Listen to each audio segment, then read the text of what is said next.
Hello friends, it is Julie. Welcome back to Pages and Pens. Today I am here with a recent reads video. Let's jump right into it. Typically I do an end of the month wrap up where I tell you all of the books that I have read, discuss them a little bit, and give you my thoughts. Today I'm doing a recent reads video because all four of the books that I have read most recently all correlate, they go together, they are a cohesive unit, and I wanted to discuss them because three of them are arcs, one of them is not. It's already been released. I believe it's a 2018 release. I was going to do just like a YA thriller arc vlog, but not a vlog, just like a wrap up and discussion, but then I read another YA thriller-ish mystery and I figured I would throw it in with the other three books because one is a 2018 release, the other two are upcoming releases, and I have thoughts, feelings, discussions about all of them.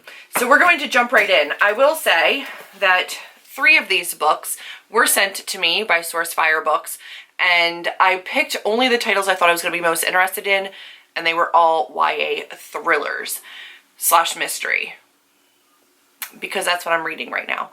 I've been mainly enjoying the adult version of thrillers and mysteries, but I figured, you know what, let me give some more YAs a try. I did a YA sci-fi thriller paranormal reading vlog, didn't love any of them. And then I had a couple others on my shelves that I kind of put aside for a little bit. I wasn't really feeling them. I figured, let me give some more a try and see if we've got something good coming up that I can talk to you guys about. We're gonna start with my least favorite and work up to my favorite book. Does that make sense? So first up is What She Found in the Woods by Josephine Angelini. Excuse my purple hands, I promise. I am not in any kind of danger of oxygen depletion. It's just that I dyed my hair. In this book, we have Magdalena, Lena. She goes by a lot of different names. She has moved in with her grandparents in this very affluent area. Her mom is not able to handle her after a series of reputation-ending kind of events. So in this, we follow a girl who has been high-class society. In order to fit in, her and her friends were supposed to be doing this community service. They were supposed to be going and doing XYZ to help the community. They didn't want to do it because obviously they had other things that they wanted to be doing. So they created a fake company, a fake charity that they were giving to, and they started a blog for it. They started talking about it. Came about that it was a fake, and then there was a whole bunch of fallout from the creation of this fake charity that was supposed to be helping people. And so the fallout of that was also a fallout with her friends and with society. And so she ends up going to a mental institution. She ends up having a mental breakdown, and there is a history of schizophrenia in her family. So in this, we've got her being shipped off to her grandparents, who are very aloof and very like 5 o'clock cocktail type of people. They don't really want to know what happened. They don't want to talk about what happened. It's uncouth to talk about those kinds of things, but she shows up and there's a boy in their den whose black Porsche is sitting outside, and he asks to take her out. They start dating, except she spends all of her free time out in the woods. And out in the woods, she meets a boy, and he's a part of a family that is like naturists. They're living on government property, which is illegal, so they're kind of hiding out, but it's him and his parents and his siblings. And so she's torn between this world of influence and money, and then this world where they're living out there on the land, and she's trying to reconcile the harm that she caused back in New York, and also try to navigate the new friends that she's making in this affluent area. They are doing, not community service, but volunteering at a women's shelter. There is a prevalent drug problem in this town, and women keep going missing and showing up dead. There is a mysterious Dr. Sleep who seems to be like a drug dealer or distributor who doesn't really care about getting people high or making money. He just wants people to kind of go comatose, like he gets off on them being paralyzed and so high they can't move, and then he kills them. So there is a murder mystery kind of aspect to this, where this failed for me in a couple different ways, but I don't love when mental illness is used against characters. Really, really bothers me. I felt personally a negative connotation to seeking help, to going to women's shelters, to going to support groups, that is then a place where people go to prey and victimize people, which could then turn people off from going and seeking that help. And then there's also not the assumption, there's like on-page discussions about how modern day medicine and modern day antipsychotics and antidepressive medicines are poisons and harming our bodies. And while I know that's the take of some people, there is the discussion of just like cold turkeying and holistic medicine approach to managing schizophrenia and managing depression and trauma, PTSD, etc. And I don't love that. I don't love anything that's kind of like anti what works for you. You've got somebody who has kind of balanced a lot of their symptoms and a lot of their episodes, and then you are kind of like shaming them into not doing that anymore, like getting off of their medications. And I just didn't love the way that felt. I understand that medication's not for everybody. Holistic approaches are for some people, and I think that's fine. And I think that there's a way to discuss that without saying like, hey, you should be like cold turkey off your meds and don't consult your doctor because your doctor's going to tell you to stay on them. You know, like there was no consultation of a doctor while going off of antipsychotics. So I don't love that. I two-starred this. Then we have We Were Restless Things, which was by Cole Negamatsu. Cole Negamatsu. I mean, look at this. Seriously, this cover is stunning. This one is more fantasy based. It's a contemporary fantasy. This is about a boy. Jonas goes to live with his father after getting kicked out of his school, and his dad is dating a woman whose daughter, Nomi, is his same age. So they're living together in this like B&B. They all have like these weird themed taxidermied rooms. So Nomi's across the hall from Jonas, and they get to know one another, and Jonas gets to know Nomi's kind of friend group as well, and this mystery that surrounds Link, a boy that Nomi used to know and the brother of one of her friends, Amberlyn, I believe, who died in the woods. Link died in the woods, but the mystery is that he drowned in the woods. But the woods don't have a lake, they don't have water. How did he drown on dry land?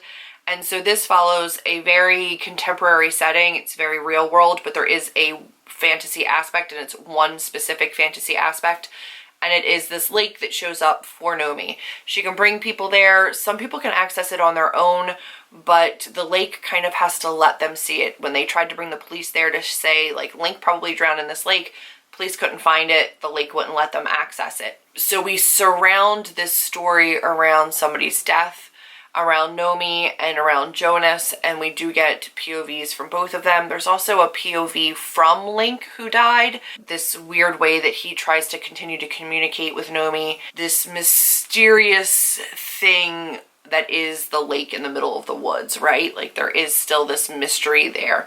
So it is a murder mystery. There is a thrillery aspect to it. We do have on-page sapphic relationships. We do also have on-page asexual characters. And what I love about this is that Nomi does identify as asexual.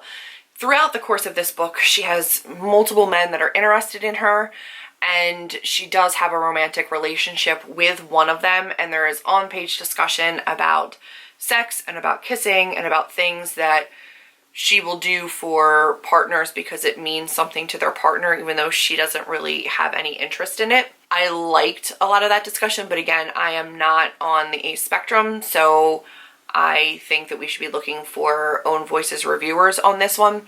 I was unaware that that was a component of this book when I asked for it. I'm glad that it's here. I'm sure that this is somebody's journey and somebody's story. It's not my own, so I don't want to speak to it, but I felt like the representation was well handled. There was a lot of discussion about it. There was a lot of openness about it. Lake storyline lost me a little bit, and so yeah, it still felt a little unrefined. There was the attempt at really beautiful writing, but then there are some that just like went way weird and missed the mark for me. Like there was a point where they were in a like greasy old garage, you know, like a car had been stored in there and it was just kind of dirty and dusty and forgotten, and the character said that the floor was littered with grease stains and dead spiders and she wanted to put her tongue to the concrete and just soak it all in. And I'm like, why? They kissed so long that her mouth started to taste like raw chicken looked. And I don't really know what that means, but no. I think I gave this 3 stars. It was perfectly fine, but it wasn't exactly what I was looking for. I did also tab this one up, and I don't know if I physically annotated it, but this one also had like beautiful snippets of mixed media in it. This one honestly might have been closer to like a 4. Then we get to the last arc. Oh, I should tell you when these come out. This one comes out in October. This one is specifically October 6th. What She Found in the Woods is specifically December 2020. I don't know when in December, but December and October. Another October read is 5 Perfect Strangers. This one is by Natalie D. Richards, and this one features a girl who gets stuck in an airport, specifically the Philadelphia airport. She is trying to get to her family in Pittsburgh, her mom specifically in Pittsburgh, and a flight is delayed, or I think she had a connecting flight out of Philadelphia to get to Pittsburgh, and it gets canceled due to a blizzard. And so she ends up with her seatmate renting a car with other people that she thought her seatmate knew, that they were friends, and turns out they're not. So there is 5 people in a car traveling from Philadelphia to Pittsburgh, and there are complete blizzard whiteout conditions. There's ice and road closures and all these little like mayhem mishaps that happen along the way. And that's kind of my area. Like I'm outside of Philadelphia in the greater Philadelphia area, and I was like, okay, I'm used to blizzard conditions. I know I-80, I know the roads that they're taking. Like I kind of get the geography of it. And so I was interested, you know, like give me 5 kids on a road trip in a blizzard and then mysteries start to ensue. This had potential. It did. This one has the point of view of our main character who's traveling to her mother whose sister has just died. So her mom was a twin. The twin sisters just died, and it's the first Christmas without her sister. So she's trying to get home for Christmas. It's Christmas Eve, I think, when this is taking place. And everybody's got their own secret. Everybody's kind of got their own things that they're battling. So they all look a little bit suspicious. But throughout this, things start going missing, and conveniently cell phones and chargers and money and things that would help them get along the road start going missing, and they start to turn on one another and try to figure out what's happening. But we also have this really creepy element of these letters to our main character where they're saying, I know you saw me, and I know that what we had matters because you've painted me in your pictures. Because our main character is a painter, and he's like, the person writing these letters is saying, I saw myself in your painting. I saw that you painted me in the background, and I was the person looking away from you, but I'm not, I'm looking at you, and I always have been, and they follow her from the East Coast to the West Coast where she was out there with her dad for school, and then she's coming back to her mom now for Christmas. Anyway, these really creepy, like stalkerish letters, and you know that whoever's writing these letters is in the car with her. You just don't know which person it is, or they're along the journey with her and you just don't know who it is. That's pretty creepy, right? Here's where I don't love it. We have one guy who's an entitled rich guy in med school. We have another woman who is rich and very woe is me about something we don't know what. We have another girl who just keeps nodding off and seems really kind of like scattered, and the group kind of assumes that she's a junkie and she's strung out and not doing too well. We have another guy who is injured. He's on crutches. He tore his ACL. There's something going on with him. He's just kind of quiet and, you know, withdrawn, and he's just reading his books in the car. And then we have our main character. And everybody starts to look really suspicious at some points. A lot of like red herrings that are like the creepy guy who with the gnarled hands, and the, you know, we've got the junkie girl and the rich kid who's afraid and upset about disappointing mom and dad. And it's just, it's so tropey. There were times where I was like, oh, that's kind of weird, or that's an odd coincidence, or like this is a strange thing that's happening. But things happen in this that are so over the top ridiculous, like murder and like just vehicular manslaughters, or narrowly escaping a giant 40 car pileup, you know, magically. They're the only car that, you know, that kind of gets through kind of a situation. So I ended up 3-starring it. I don't think it's horrible. I just don't think it's for me as somebody who prefers adult thrillers. But if you like YA thrillers, this one could be for you. I don't think it was bad. Minor problematic issues regarding drug abuse and drug use, but in general, it was like, it was okay. It was all right. October release. Wouldn't say don't read it. If you like YA thrillers, you're probably going to enjoy this. This one, I'd say no. I just don't. I wasn't the biggest fan. There's a lot of content warnings for like both of these things, for like death and grief and drug abuse and stalking and obsessive behavior and vehicular manslaughter, things of that nature. This one has content warnings for drug abuse, drug use, murder, kidnappings, missing girl, on-page suicide, multiple, and then also like psychiatric ward behavior, medication, emotional and psychological manipulation and abuse. A lot of that. It's a rough one. I don't understand why we went where we went. And then for this one, I would say in terms of content warnings, death of a loved one, death of a sibling, death of a friend, and then what else? Like a kidnapping-ish, stalker-ish kind of situation. And then what I do love is on-page sapphic relationship and on-page ace spectrum discussions, which I thought were fantastic. So those are the arcs. But then, guys, then I read I Stopped Somewhere by T.E. Carter, and this blew my mind. One, it has very beautiful writing. I think that I can see where I'm above the age where this is probably going to be the most influential, but some of the things that were being said in here about a 14, 15-year-old girl and her desire to be loved and to be wanted and to be sought after by men and to fit in were so poignant. They don't connect with me at my age, but they definitely would have connected with me at hers.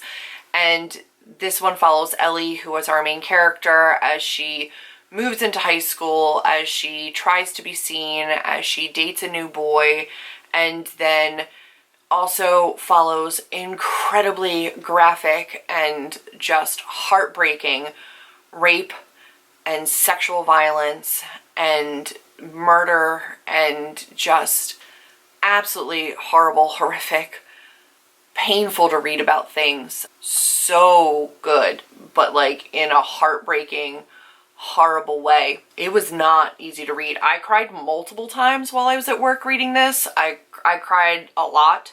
I also tabbed and annotated and had a whole bunch of thoughts while reading this.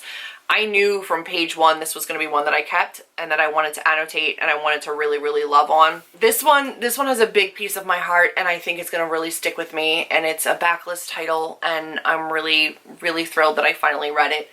It's one that I've seen around, and it's such an unassuming cover for such a hard-hitting, really important story. And I am going to be ordering their other book very soon because I want to read it. There's one paragraph in here that, like, as a 14-year-old girl is so relatable, but she's the passage is, maybe this is how we fall in love. Not because we can't stand to be apart from somebody, but because a guy says you're beautiful. And you don't really know about kissing him in a room full of pink unicorns, but you figure it's good enough. And then you find yourself falling for that need in him. The way he looks at you and whispers your name and almost seems to want to devour you. And it's both scary and somewhat exciting because it means you're really beautiful. And this one definitely follows a lot about what beauty means, what being a girl means, what it means to be valuable, and how sometimes society and men see you and how you see yourself and the things that you do to try to be seen. It was gorgeous. Also, one of the most touching father-daughter relationships of like ever. I really, really loved it. I also want to just talk a little bit more about this one because it might be closer to a 4 or 5, like a 4-star read. Again, the conversations about Ace characters are really great. I don't like kissing, but I let you kiss me because I like you. And there are things I'd let you do, but they'd be for you, not for me. And I don't know if I'd ever want those things. I thought I would by now, but I don't. I don't think I need them the way everybody else does. And then there's a conversation where the main character is asking somebody else, not the boy that she's seeing, would you still love somebody if they didn't enjoy sex as much as other kinds of intimacy? If they did it as a compromise because it was important to you, or willing to do it less often than you'd like? And the boy says, yeah, I guess I don't really see why that's a question. I mean, ideally, we'd both like it, but no one seems to like the same thing as their partner all the time. And there's just like a really open communication about sex and sexuality and what everybody wants and needs. I will say there are content warnings for self-harm in this, for domestic abuse, very severe domestic abuse, homelessness. I think I have more in my Goodreads review. I may be leaning more towards 4 stars for this, to be honest. The more that I think about it and the more that I have sat with this one, I think I might go 4 stars. But it's not my perfect read, but it's pretty darn close. And I can see how people that really like a Rory Powers will really like this. Like, it's got that different edge to it, and the cover is stunning. So 5 stars. I'm gonna bump this one up to 4 stars like right now on Goodreads. This one was 3 stars, and this one was 2. But those are my 4 most recent reads, and they're all YA in the thriller mystery genre, and I wanted to just have a little discussion on them. So that's what I've been reading recently. I'm moving more into some more adult thrillers and mysteries right now, so maybe stay tuned for a wrap up on those. But that's everything I've been reading lately. I hope you guys have been reading something really fantastic. If you have, leave it in a comment down below. That's going to be it for this video, but I will see you soon in another one. Until then, be sure to give this one a big thumbs up. Click subscribe. Check out my social media links down below. Thank you if you've already joined my Discord server. The link is down below. I've been loving the discussions over there. If you have Discord or you're interested in Discord, I'm going to be doing a buddy read over there soon. I think I will be doing that Friday the 28th. I think I will be starting a read, and I'm looking either probably starting the Night Swim or Mexican Gothic. I'm not sure which, but those are the 2 that I think are in the lead. So join me over there on Friday for a breakdown of one of those 2 books if you are interested in reading either one of them with me. The server is really just a place where I say what I'm reading, and if you want to read with me, fantastic. And there's also other little side conversations for bookish things, non-bookish things, just in general. It's a cool place to hang out. You should come and join us. Thank you if you already have. But now that's really it. So I'll see you guys in the next video. Bye, guys.